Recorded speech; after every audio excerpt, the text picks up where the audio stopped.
प्यारे बच्चों, आज हम आपको एक्सरसाइज 3.1 शुरू करने जा रहे हैं। पार्ट 2 इसलिए यहाँ लिखा हुआ है कि इससे पहले एक सूत्र का पार्ट हो चुका है, उसको अच्छे से आप लोग देखिएगा और सूत्र को अच्छे से एक एक कॉपी बना करके लिखते चलिएगा। आइए समझते हैं एक्सरसाइज 3.1 का पहला क्वेश्चन क्या कहता है। कहता है आफ्ताब अपनी पुत्री से कहता है 7 वर्ष पूर्व मैं तुमसे 7 गुनी आयु का था। 7 वर्ष पूर्व मैं तुमसे 7 गुनी आयु का था। अब से 3 वर्ष बाद मैं तुमसे 3 गुनी आयु का रह जाऊंगा। इस स्थिति को बीजगणितीय एवं ग्राफीय से हल करें। आपको इस तरह के क्वेश्चन में समीकरण तैयार करना पड़ता है और इस भाषा से कैसे समीकरण तैयार करते हैं इसको आपको अच्छे से समझना पड़ेगा। ये इस चीज को सीखने के लिए बच्चा को लाइन बाय लाइन भाषा को फील करना पड़ेगा, क्वेश्चन को अपने तरह से जीना पड़ेगा। क्वेश्चन किस तरह से कह रहा है उसको तुम खुद उस क्वेश्चन को जियो, कैसे हो रहा है, कैसे क्वेश्चन चल रहा है, उसके बाद ही भाषा का क्वेश्चन आप लोग को अच्छी तरह से समझ में आएगा।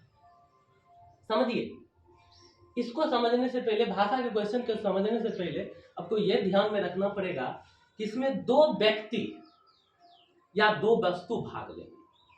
यहाँ पे 2 भाग ले रहे हैं। कौन कौन? एक आफ्ताब, एक उसकी पुत्री। पहले तो इस क्वेश्चन से अलग आपको कुछ समझना पड़ेगा।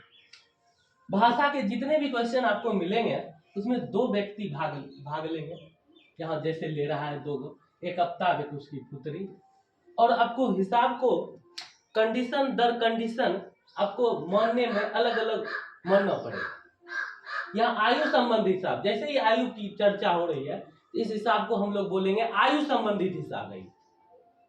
और आयु संबंधित हिसाब में जो 2 व्यक्ति भाग लेंगे उसके वर्तमान आयु को आपको मानना पड़ेगा। कौन सी आयु को मानना पड़ेगा? तो वर्तमान आयु को मानना पड़ेगा। और वर्तमान आयु मानने के बाद 2 ही इसमें खेला बेला है, जैसे कह सकते हैं 2 ही खेल है। क्या खेला बेला है आपको समझना पड़ेगा। इसमें 2 चीज क्या है, इसको बस 2 ही चीज को समझना पड़ता है इस क्वेश्चन में, और उसके बाद हिसाब आसानी से हल हो जाते हैं। एक तो 7 वर्ष पूर्व, इसका मतलब समझिएगा। 7 वर्ष पूर्व यानी 7 वर्ष पहले, पीछे, यानी अभी जो आपका आयु है आपको अपने आयु से ही सोचना पड़ेगा। तो अपने आयु से सोचिए कि अभी मैं कितना साल का हूं और 7 साल पहले जाऊंगा तो मेरी वर्तमान आयु में उस 7 साल को क्या करना पड़ेगा? घटा देना पड़ेगा। तो या तो कंडीशन आपको होगा 7 साल पहले का यानी पूर्व का, या कंडीशन होगा 3 वर्ष बाद का। तो बाद क्या होता है? बाद का मतलब होता है कि अभी जो मेरा वर्तमान आयु है उसमें अगर हम 3 जोड़ देंगे, मान लो अभी मेरा उम्र 28 साल है, इसमें 3 जोड़ देंगे, 28 और 3 कितना हो जाएगा? 31। और मेरा अभी 28 साल है और 7 साल पहले अगर जाना पड़ेगा इसमें 7 घटा देंगे तो कितना हो जाएगा? 21। तो इसी कंडीशन को इसी तरह से आपको समझना है, लाइन बाय लाइन। जिस तरह से मैं समझाऊंगा आपको एकदम आराम से पहले समझना पड़ेगा। तो समझिए क्या करता है।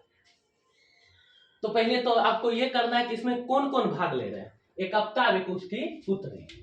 तो इस आफ्ताब की भी वर्तमान आयु आपको मानना है और उसकी पुत्री का भी वर्तमान आयु आपको मानना है। तो चलिए बनाते हैं।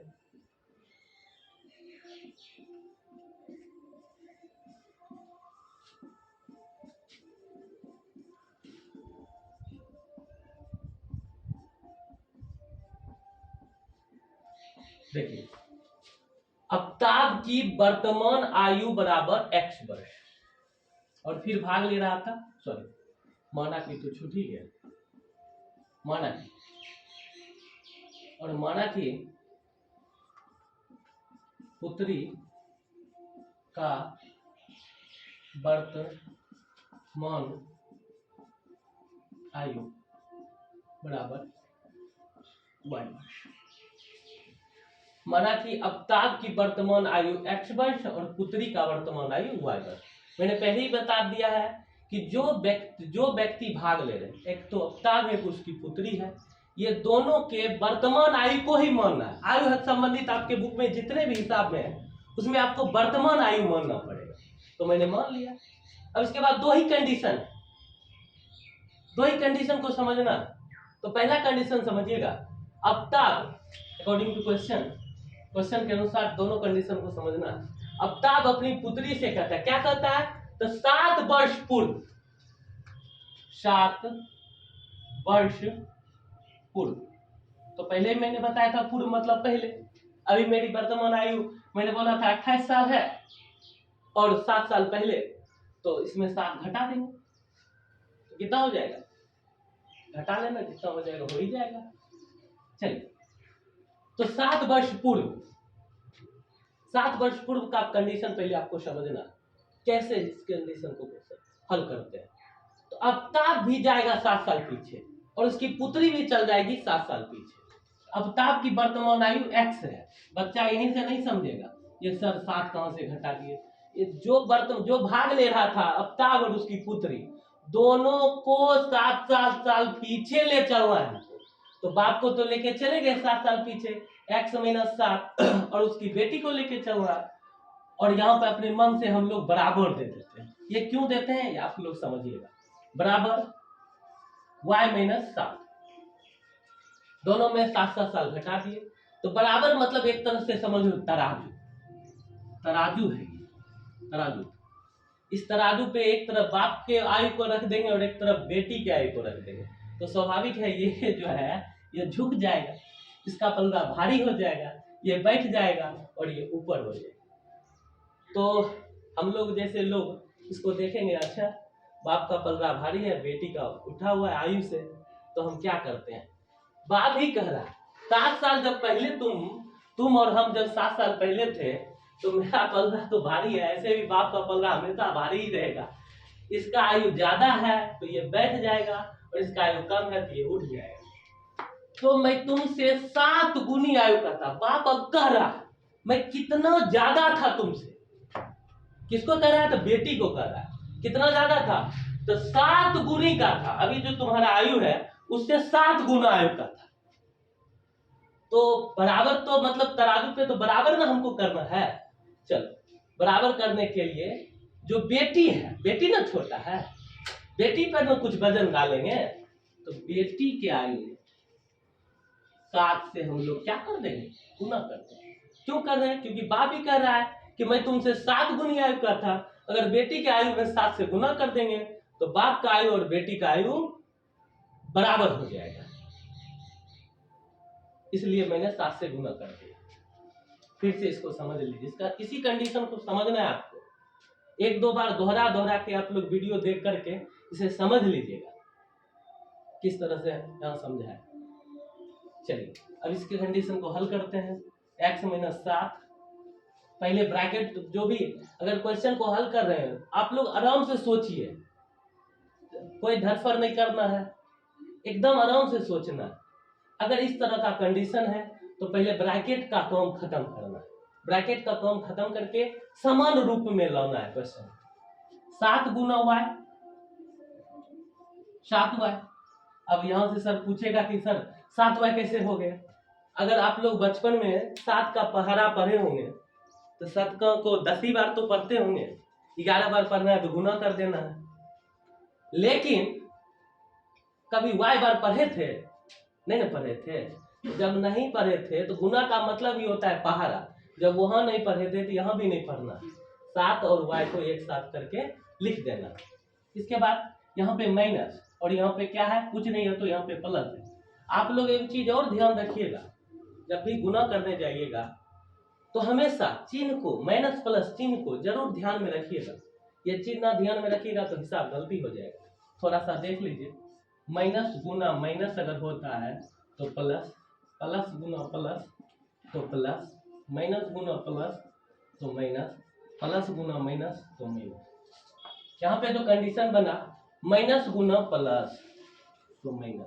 और जब भी गुना करें, अब यहाँ बच्चे नहीं है आप लोग जब भी गुना करें तो ये ध्यान में रखें कि चिन्ह जो है, चिन्ह के साथ पहले चिन्ह का गुना होता है, उसके बाद संख्या का संख्या से या अंक का अंक से। पहले चिन्ह को चिन्ह से ही गुना करना। यहाँ भी किए थे, यहाँ पर तो कोई चीज नहीं है तो प्लस माना जाएगा, यहाँ पर भी कोई नहीं है तो प्लस माना जाएगा। प्लस प्लस तो प्लस, प्लस माइनस तो माइनस, 7 गुना 7 49। यहाँ करने के बाद LHS RHS नियम लगता है। LHS RHS नियम क्या है? तो LHS RHS जो नियम है ये बराबर के हिसाब में LHS RHS नियम लगता है। इसको समझिएगा। LHS RHS नियम क्या है?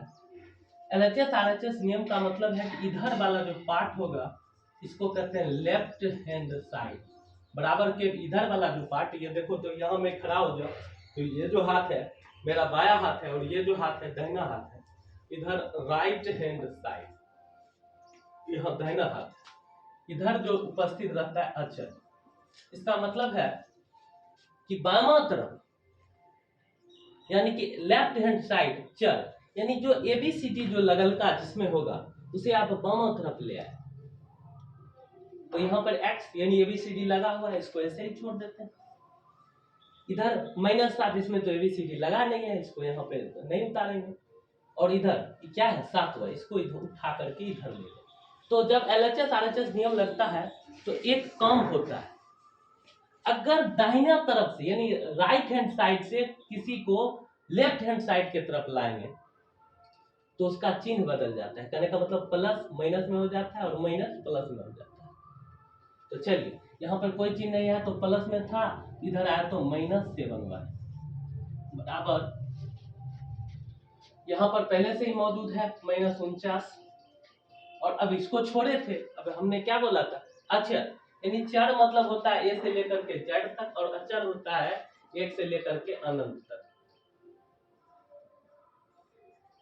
अनंत 1 से लेकर के अनंत तक। बिल्कुल ध्यान से समझना, चर अचर को ध्यान से समझना तुम लोग। इधर ABCD जिसमें लगा होगा उसको बामा तरफ रखना और 1 2 3 जिसमें लगा होगा उसको दाहिना तरफ एक तरफ कर देना। यहाँ माइनस है उठ के आया तो यहाँ पर हो गया +7, x -7y बराबर 49 में से 7 गया, देखिए 49 घटेगा, 49 में से 7 गया तो 42। और बड़ा अंक का जो चिन्ह होता है वही लगता है समीकरण फर्स्ट। आपके पास एक समीकरण आ चुके हैं जो समीकरण फर्स्ट कहलाएंगे। चलिए आगे करते हैं। फिर कहता है यहाँ तक तो पढ़ ही लिए थे, अब यहाँ से आगे, अब से 3 वर्ष बाद, अब 3 वर्ष बाद अकॉर्डिंग टू क्वेश्चन कितना वर्ष बाद? 3 वर्ष बाद। अब 3 वर्ष बाद क्या है? 3 वर्ष बाद तो पिता जो है उसको भी 3 वर्ष आगे करना है और पुत्री जो है उसको भी 3 वर्ष आगे करना है। तो उसी तरह से x + 3 बराबर y + 3, क्योंकि यहाँ तो बाद है तो जोड़ना है, पहले है तो यहाँ घटाना था। जब तराजू पे डाल दिए यानी बराबर पे डाल दिए, इसका पलड़ा तो स्वाभाविक है बैठ जाएगा। ये तो ज्यादा है, बाप ज्यादा है, पिता ज्यादा है, तो हमें पुत्री बराबर करने के लिए पुत्री में ही गुना करना या जोड़ना है। देखो क्या कर रहा है, 3 वर्ष बाद मैं तुमसे 3 गुनी आयु का रह जाऊंगा। बाप 3 गुनी आयु का रह जाता है तो इससे 3 गुना है, तो बराबर करने के लिए इसी में 3 से गुना करना पड़ेगा। x + 3 बराबर y गुना 3, 3y प्लस प्लस प्लस 3 दिया 9, x - 3y बराबर 9 - 3, x - 3y बराबर 6, समीकरण 17। ये इसका बीज गणितीय निरूपण है। ये जो दोनों निरूपण है ये बीज गणितीय निरूपण है। अब कहता है ग्राफीय विधि से हल करें, तो आगे जब ग्राफ के बारे में आपको समझाएंगे, क्योंकि पिछले वीडियो में मैंने बताया था कि 2 चर वाले रेखीय समीकरण को हम 4 तरह से हल कर सकते हैं। पहला ग्राफीय, दूसरा प्रतिस्थापन विधि, तीसरा विलोपन विधि, चौथा बल गुणनखंड विधि। इस चैप्टर में सिर्फ और सिर्फ मैंने आपको ज्यामितीय समीकरण निकालना ही बता रहा हूँ, और ग्राफ के ऊपर अलग से वीडियो बनेगा तो उसमें आप देख लीजिएगा।